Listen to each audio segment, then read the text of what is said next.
आप देख रहे हैं एबीएस न्यूज, आवाज बुलंद सच की। एबीएस न्यूज देखने वाले तमाम नाज़रीन को प्यार भरा सलाम। चलिए नाज़रीन, बात करेंगे 2024 के लोकसभा इंतखाबात के नतायज जारी होने के बावजूद भी आज तमाम दुनिया की नजरें हिंदुस्तान की बनने वाली हुकूमत पर है। क्या इस बार फिर से मोदी सरकार का डंका बजेगा या फिर इंडिया अलायंस में जितने भी इत्तेहादी हैं उन तमाम की सूरत से राहुल गांधी को प्राइम मिनिस्टर बनाया जाएगा?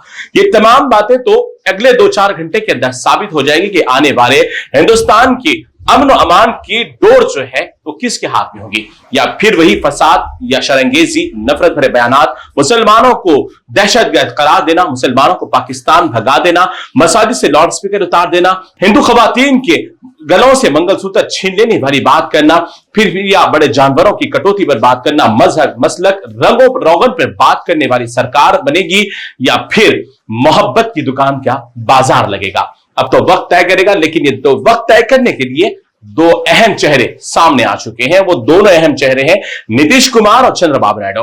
यूं तो नीतीश कुमार को पलटी मारने के लिए बड़ा खिलाड़ी माना जाता है, और एक तरफ अगर देखा जाए तो नायडू की हर जगह एनडीए ने बहुत बड़ी बेइज्जती भी की है। अमित शाह ने कहा कि ये तड़ी पार है, ये बहुत बड़ा नुकसान करने वाला है, बहुत सारी बातें नायडू को लेकर हुई। लेकिन अब 240 सीटें एनडीए ने हासिल की है बीजेपी ने, और दूसरी तरफ अगर देखें तो 234 सीटें इंडिया अलायंस को हासिल हो चुकी हैं।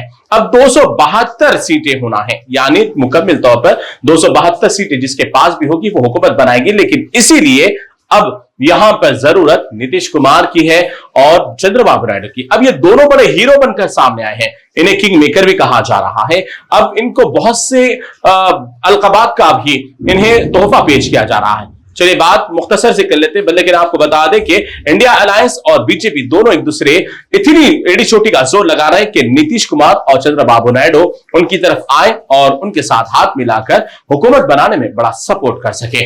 अब देखना यह होगा कि एक तरफ नायडू एनडीए की मीटिंग ज्वाइन करने वाले हैं कुछ ही देर में, और दूसरी जानिब अगर बात करें नीतीश कुमार की, तो नीतीश कुमार राहुल गांधी इंडिया अलायंस के साथ उनकी मीटिंग जारी है।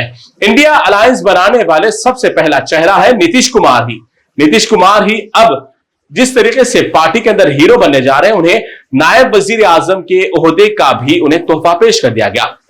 अब बात यहीं पर खत्म नहीं हुई, लेकिन बात यहां पर चंद्रबाबू नायडू और नीतीश कुमार अब दोनों जानिब से दोनों पार्टियों को बड़े बड़े यानी डिमांड्स करने लगे हैं, यानी बड़ी मिनिस्ट्रीज भी चाहिए। 5 से 10 मिनिस्ट्री मांग रहे हैं चंद्रबाबू नायडू, और उनके अपने स्टेट के लिए बेहतरीन दर्जा यानी स्टेट को आला लेवल दर्जे का ओहदा देने की भी उन्होंने मांग की है। अब बात करेंगे नीतीश कुमार की, तो नीतीश कुमार ने भी बड़े ओहदे के साथ साथ उनके बिहार को भी खास दर्जा देने की भी मांग की है, और इसी के साथ साथ कैबिनेट मिनिस्टर में भी जगह फराहम करने और दीगर लीडरान के लिए भी उन्होंने डिमांड कर दी है। अब देखना यह होगा कि क्या राहुल गांधी इस तमाम बातों को मानेंगे या फिर इस तरीके से नायडू की तरफ चले जाएंगे या नीतीश कुमार चले जाएंगे।